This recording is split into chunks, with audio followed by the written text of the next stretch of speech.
మీర్జాగూడ ప్రమాద ఘటనపై TPCC chief Mahesh Kumar గౌడ్తో పాటు మంత్రులు శ్రీధర్ బాబు, పొన్నం ప్రభాకర్ తీవ్ర దిగ్భ్రాంతి వ్యక్తం చేశారు. ఈ సంఘటనపై స్థానిక ఎమ్మెల్యే యాదయ్యతో టీపీసీసీ చీఫ్ మహేష్ కుమార్ గౌడ్ ఆరా తీశారు. ఇక ఇదే అంశానికి సంబంధించిన మరింత సమాచారం మా ప్రతినిధి నాగేంద్ర అందిస్తారు. నాగేంద్ర, మనం మొత్తానికి చూసుకుంటే ఈ చేవెళ్లలో జరిగినటువంటి ఈ ఘటన చాలా దిగ్భ్రాంతిని అయితే కలిగిస్తూ ఉన్నటువంటి పరిస్థితి. మరి మంత్రులు దీని గురించి ఏం చెప్తున్నారు? థ్యాంక్ యూ ప్రతిభ.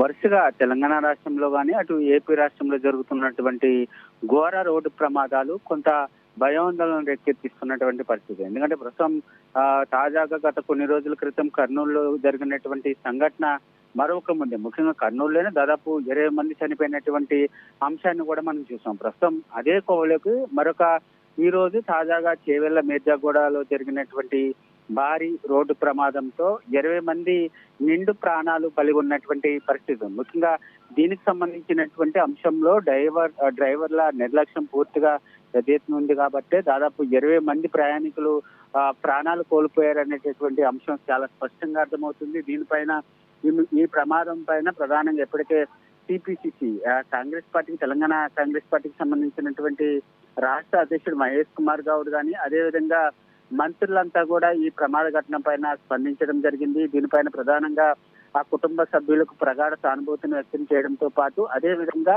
ఎవరైతే ఈ ప్రమాదంలో గాయపడ్డారో వారికి వెంటనే వైద్య సహకారాలు అందించడంతో పాటు అదేవిధంగా ఆ కుటుంబాలని ఆదుకునేటటువంటి ప్రయత్నం చేస్తామంటూ కూడా ఈ సందర్భంగా వారంతా కూడా హామీ ఇవ్వడం జరిగింది. ఇప్పటికే ఒకవైపు మహేష్ కుమార్ గౌడ్ ఆ స్థానిక నియోజకవర్గానికి సంబంధించినటువంటి కేవల నియోజకవర్గానికి సంబంధించినటువంటి ఎమ్మెల్యే అయినటువంటి కాళే యాదవ్తో కూడా ఇప్పటికే మాట్లాడడం జరిగింది. ఆ ప్రమాదానికి సంబంధించినటువంటి వివరాలన్నీ కూడా అడగడం జరిగింది. ముఖ్యంగా ఈ ప్రమాదం ఏ విధంగా జరిగింది, ముఖ్యంగా టిప్పర్ ఢీకున్నటువంటి సమయంలో టిప్పర్ లో ఉన్నటువంటి కంకర్ అంతా కూడా పూర్తిగా బస్సులో ఉన్నటువంటి ప్రయాణికుల పైన పూర్తిగా పడిపోవడం, అదేవిధంగా వాళ్ళని కప్పేయడంతో ప్రమాదంలో ప్రధానంగా ప్రాణ నష్టం ఎక్కువగా జరిగింది అన్న దానిపైన ప్రధానంగా కాళే యాదయ్య పిసిసి అయినటువంటి మహేష్ కుమార్ గౌడ్ కి చెప్పడం జరిగింది. దీంతో పాటు ఈ ప్రమాదం జరిగినటువంటి వెంటనే అక్కడ స్పందించి అక్కడ ఉన్నటువంటి వారందరినీ కూడా స్థానిక హాస్పిటల్కి తరలించడంతో పాటు మెరుగైనటువంటి వైద్య చికిత్సలు అందిస్తున్నామా అంటూ కూడా కాళే యాదయ్య చెప్పినటువంటి పరిస్థితి. మరొకవైపు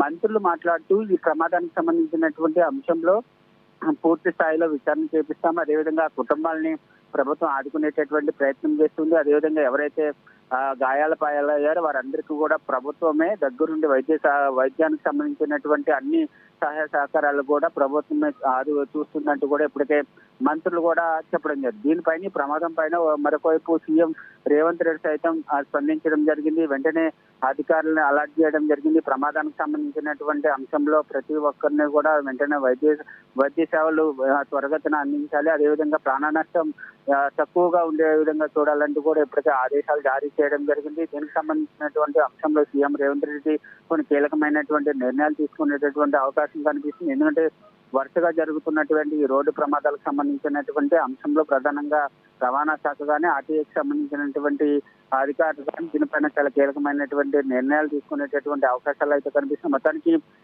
ఈ రోడ్డు ప్రమాదంతో 20 మంది నిండు ప్రాణాలు బలికొన్నటువంటి పరిస్థితి అయితే కనిపిస్తుందని చెప్పాలి. దీనిపైన తెలంగాణ సమాజమే కాదు ప్రజలంతా కూడా తీవ్ర విచారం వ్యక్తం చేస్తున్నటువంటి పరిస్థితి అయితే కనిపిస్తుందని చెప్పాలి.